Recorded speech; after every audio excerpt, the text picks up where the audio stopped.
اعوذ باللہ من الشیطان الرجیم بسم اللہ الرحمن الرحیم اللہم صلی علی سیدنا مولانا محمد وعلی آل سیدنا مولانا محمد بارک وسلم۔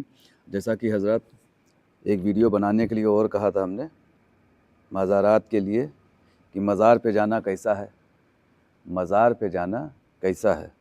تو اب یہ مزار کیا ہے؟ اب اس میں بھی یہ معاملات ہیں حضرت، قبر، مزار، درگاہ روزہ، ہے نا، کئی چیزیں اس کے بارے میں ہیں۔ تو مزار وہ جہاں پر کوئی بزرگ آرام فرما ہو، کوئی بزرگ آرام فرما ہو، وہاں پر جانا کیسا ہو، اور فیضیاب بھی ہوں لوگ، اس مزار سے فیضیاب بھی ہوں، سمجھے، خوب فیض حاصل کرتے ہوں۔ اسی طریقے سے درگاہ کا بھی ہے کہ درگاہ روزہ جو بہت زیادہ وسیع ہو، ٹھیک ہے، جس سے اس سلسلے کی شاخیں نکلی ہوں، ٹھیک ہے، تو وہ درگاہ روزہ آستانہ کہہ سکتے ہیں۔ اور قبر، قبر قبر مردے کی ہوتی ہے، قبر مردے کی ہوتی ہے حضرت، جو مر گیا، جو فوت ہو گیا، ختم ہو گیا، ٹھیک ہے، تو اس مردے کی قبر ہو گئی، تو وہ قبر ہو گئی۔ اسی لیے قبر کو تھوڑا سا ہٹاتے ہیں، کیونکہ قبر عام ہو گئی، مزار، درگاہ، آستانہ، روزہ یہ خاص ہو گئی، ٹھیک ہے۔ تو عام اور خاص میں فرق یہ ہے کہ قبریں قبرستان میں ہوتی ہیں، قبریں اکثر کر کے دیکھیے قبرستان میں، کہیں کہیں پر قبرستان میں بھی کوئی بزرگ کا آستانہ ہوتا ہے، روزہ ہوتا ہے، مزار ہوتی ہے، درگاہ ہوتی ہے، جسے آپ جس طریقے سے کہے، ٹھیک ہے۔ اب یہ جانا کیسا ہے؟ اب وہاں پر بات آ گئی مین چیز کہ اس پہ جانا کیسا ہے۔ جیسے کچھ لوگوں نے کہنا شروع کر دیا یہ شرک ہے، کچھ لوگوں نے کہنا شروع کر دیا کہ جاتے ہیں جھکتے ہیں، شرک ہے۔ کیوں شرک ہے؟ کہاں سے شرک ہے؟ شرک کہاں؟ جیسے کہ ہم نے اپنے پچھلے ویڈیو میں بتایا تھا، بخاری اور مسلم دونوں سے ہم نے ثابت کیا تھا، ٹھیک ہے۔ تو یہ تو شرک تو ہوا ہی نہیں، شرک ہوا ہی نہیں، سمجھے۔ شرک کرنے کے لیے ہم اس آستانے پہ، درگاہ پہ، مزار کے پر جا کر کے نیت باندھ کر کے نماز پڑھیں اور اللہ مان لیں، اور جو دکھ جائے وہ اللہ ہے نہیں، جو دکھ جائے وہ اللہ ہے نہیں، تو پھر سجدہ کہاں سے ہو گیا؟ توجہ دیجیے گا، جو دکھ جائے وہ اللہ نہیں، تو پھر سجدہ کس کا؟ وہ جو دکھے نا وہ اللہ ہے، جو دکھے نا وہ اللہ ہے، وہ جو دکھ جائے تو اس کا سجدہ کاہے کا؟ ٹھیک ہے، تو پھر کہاں سے شامل کرنا ہو گیا؟ تو پھر بات وہیں پر آ گئی کہ مزار پہ جانا کیسا ہے۔ یہ سنت رسول اللہ ہے، رسول اللہ صلی اللہ علیہ وسلم احد کے میدان میں جایا کرتے تھے، کیونکہ سب سے زیادہ شہید، اسلام کے لیے سب سے زیادہ شہید اس وقت جنگ دوم ہوئی تھی، جنگ احد، حضرت امیر حمزہ سے بہت زیادہ محبت تھی، بہت صحابی اس میں شہید ہوئے تھے، تو سب کے لیے جایا کرتے تھے۔ یہاں تک کہ ذکر ہے کہ آپ نے حضرت امیر حمزہ کی دوبارہ پھر نماز جنازہ پڑھائی، جب وہ لحد میں اتارے جا چکے تھے، جب وہ لحد میں اتارے جا چکے تھے، جب آپ نے نماز جنازہ پڑھی دوبارہ پھر جا کر کے، اور اکثر کر کے کچھ وقت میں، کچھ دنوں کے بعد اب جاتے تھے، یہاں تک کہ وہاں پر ایک منبر کی بھی تعمیر ہوئی، جس کے ثبوت آج بھی ہیں، جس کے ثبوت آج بھی ہے، سمجھے۔ مٹانے کے لیے تو اب چاہے جتنا مٹا دو بھائی، جیسے کہ وہاں کی گورنمنٹ ہے، ٹھیک ہے، وہ مٹانا چاہیے، بہت سارے ثبوت ہے، نشاندہی ختم کرنا چاہیے کہ بھائی یہ نشاندہی سے ختم کر دو، تو ایسا ہے، ثبوت آج بھی ہیں، تو اس طریقے سے ہے۔ تو آقا علیہ السلام جایا کرتے تھے۔ اچھا، ایک اجتماع ٹائپ کا، بھیڑ بھی ہوتی تھی، لوگ بھی ہوتے تھے، جمع ہوتے تھے، ٹھیک ہے، تو سب فاتحہ کرتے تھے، دعا پڑھتے تھے، کیونکہ آقا گئے ہیں تو آقا، ظاہر سی بات ہے، اس کائنات میں واحد آقا ہمارے ایسے ہیں جو کسی کے صدقے میں مانگ نہیں سکتے. ان کا تو جو معاملہ ہے وہ اللہ سے ہے نا. تو وہ گئے, سب کے لیے دعائیں کی وہاں پر, کیونکہ وہ آقا تھے تو سب کے لیے دعائیں کی. سمجھے, لوگ جایا کرتے تھے, صحابی جایا کرتے تھے ایک دوسرے کے لیے, اور کہتے تھے کہ ہاں یہ ہمارا ایک شہید بھائی ہے, سمجھے, جس نے دین کے لیے قربانی دی. تو یہ جذبے ہوئے حضرت. تو یہ جو ہے شرک نہیں ہے, نہ ہی یہ بدعت ہے, یہ بخاری شریف سے ثابت ہے, بخاری اور مسلم دونوں سے ثابت ہے. یہ حضرت بخاری اور مسلم دونوں سے ثابت ہے کہ آقا علیہ السلام, آپ علیہ السلام, آپ خود گئے ہیں, آپ جنت البقیع بھی گئے, بہت گئے, سمجھے. اور جنت البقیع تو اب لگ بھگ دوسرے تیسرے دن جایا کرتے تھے, آپ دوسرے تیسرے دن جایا کرتے تھے آپ, اور دعائیں کیا کرتے تھے سب کے لیے, سمجھے. اور اب اچھا بات آئی جھکنے کی, کہ یہ جھکنا کہاں سے جائز ہے. اب تو یہی بات آ گئی نا گھوم پھر کے, جھکنا کہاں پر جائز ہے.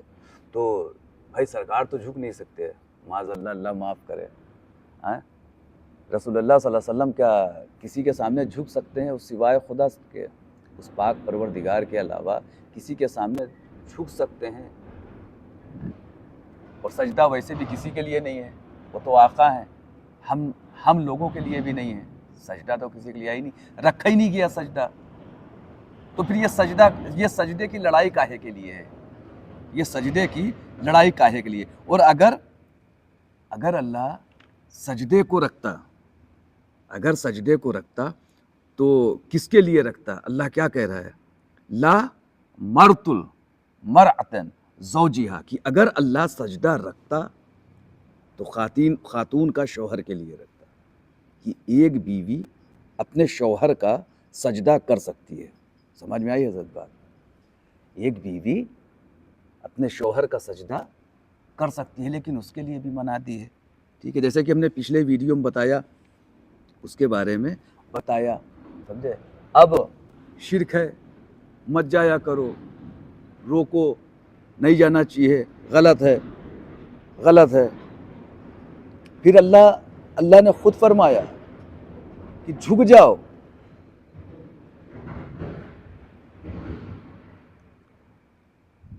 اللہ رب العزت کیا فرماتا ہے, جب میرے ولی کے دربار میں جاؤ تو جھک جاؤ.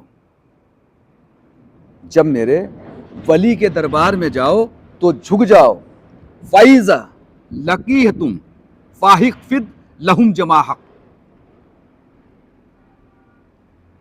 جب تم میرے ولی کے دربار میں جاؤ تو جھک جاؤ. ٹھیک ہے, یہ کون فرما رہا ہے؟ یہ اللہ رب العزت خود فرما رہا ہے. چلے گئے اب آقا چلے گئے, ٹھیک ہے, آپ گئے, آپ نے کہا چلو بھائی میں چلتا ہوں آپ لوگوں کے ساتھ میں. آپ گئے تو جب قریب جانے لگے اٹھ کے, تو ان لوگوں نے کہا یا رسول اللہ مت جائیے, نقصان آپ کو پہنچا سکتا ہے. وہ بھی ڈرے کہ نقصان, تو آقا بولے کہ نہیں نقصان نہیں پہنچائے گا, ہمیں نقصان نہیں پہنچائے گا. ارے جانے تو دے ہم کو, ان کے قریب تو جانے دو, ہمیں نقصان نہیں پہنچائے گا. اور جیسے ہی آقا علیہ السلام کو اس پاگل اونٹ نے دیکھا, جس نے پتہ نہیں کتنے لوگوں کو گھائل کیا تھا, بڑی خونریزی کر دی تھی اس اونٹ نے, تو وہ آنے کے بعد چاروں ہاتھ پیر توڑ کر کے اور آقا کے جانب سر جھکا کر کے بیٹھ گیا. اور آقا مسکرانے لگے, آقا مسکرانے لگے. شاید میری بات آپ لوگوں کی اصلاح کر دے, میری بات بہت غور سے سنیے گا آپ لوگ. تو وہ چاروں پیر توڑ کر کے بیٹھ گیا. پھر دوسرے اونٹ کی طرف دیکھا تو وہ بیمار تھا, تو وہ بھی دھیرے دھیرے آیا. وہ آپس میں شاید لڑائی ہوئی تھی تو انہوں نے ان کو گھائل کر دیا, تو وہ بھی آیا اونٹ.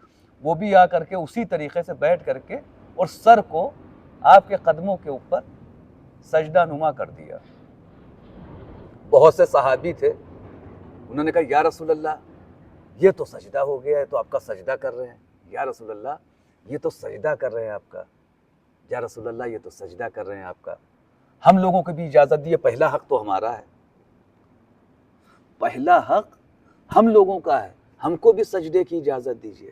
واللہ میرے آقا کیا فرماتے ہیں, ہم قربان, ہمارے بیوی بچے, ہم سب قربان, پوری کائنات قربان ہمارے آقا علیہ السلام. کیا فرماتے ہیں کہ انسان جو ہے انسان کا سجدہ کر ہی نہیں سکتا. جب انسان کا سجدہ کر نہیں سکتا, اس سجدے کی قبولیت نہیں ہے, تو پھر کہاں سے یار یہ سجدہ آ جائے گا حضرت؟ یہ سجدہ پھر کہاں سے آ جائے گا؟ یہ باتیں کرنا بے ایمانی, ان باتوں کو بند کریے. اگر آپ نہیں جاتے ہیں, آپ کا دل نہیں بولتا ہے, تو آپ مت جائیے آستانوں پر. ٹھیک ہے, آپ کا دل نہیں بولتا تو آپ مت جائیے. کئی جگہ کے اوپر آیا, اس کے بعد بھی کئی آیا. کئی مرتبہ ایسا ہوا کہ جو جانور کبھی کبھار ذبح ہونے والا ہوتا تھا, اس کو پتہ ذرا سے بھی لگ جاتا تھا کہ شاید میں صبح نہ بچوں, تو وہ اپنا رسی توڑا کر کے اگر آقا علیہ السلام کے دربار کے باہر و چوکھٹ کے پاس سر رکھ کے بیٹھ جاتا تھا, تو آقا پھر اسے ذبح نہیں ہونے تھے تو اس کا ہدیہ دے کر کے رکھ لیتے تھے. وہ شکایت لگے, کیونکہ ہر جانور کو بھی یہ پتا تھا کہ میری اگر کوئی کائنات میں سننے والا ہے تو میرے آقا ہے, ہمارے آقا ہیں. سمجھے؟ کیونکہ وہ جانتے تھے, انہیں پتا تھا. تو انسان کا سجدہ نہیں کر سکتا. اور ان سب باتوں کو خارج کریے کہ کہاں جھکنا. آپ کا جی چاہے تو جھکے, نہ جی چاہے مت جھکے. برا اور اچھا برا, یہ کیا صحیح کیا غلط, اس کے چکر میں مت پڑیے. ٹھیک ہے, جو جہاں پر سے ذکر ہے, کہیں پر ذکر ہے, کہیں پر منسوخ کر دیا گیا ہے, حدیثیں ہیں. ٹھیک ہے, بخاری سے, مسلم سے, داؤد سے, سب آدمی اپنے اپنے مطلب کی چیزیں نکال لیتا ہے. جو عوام کو بتانا چاہیے وہ چیزیں ہم عوام کو نہیں بتا پا رہے ہیں. کیا جائز ہے, کیا ناجائز ہے, یہ نہیں بتا پا رہے ہیں. یہ بتا رہے ہیں کہ کیا شرک ہے, کیا بدعت ہے. معاذ اللہ, اس سے تو اور نقصان ہوگا, قوم کا نقصان ہوگا. تو قوم کا نقصان ہونے سے بچیں. اور دعا کی درخواست ہے, انشاءاللہ کوشش کر رہے ہیں کہ شاید آپ کی اصلاح ہو جائے. آنے والے ویڈیو پھر ملاقات کرتے ہیں. السلام علیکم ورحمۃ اللہ وبرکاتہ.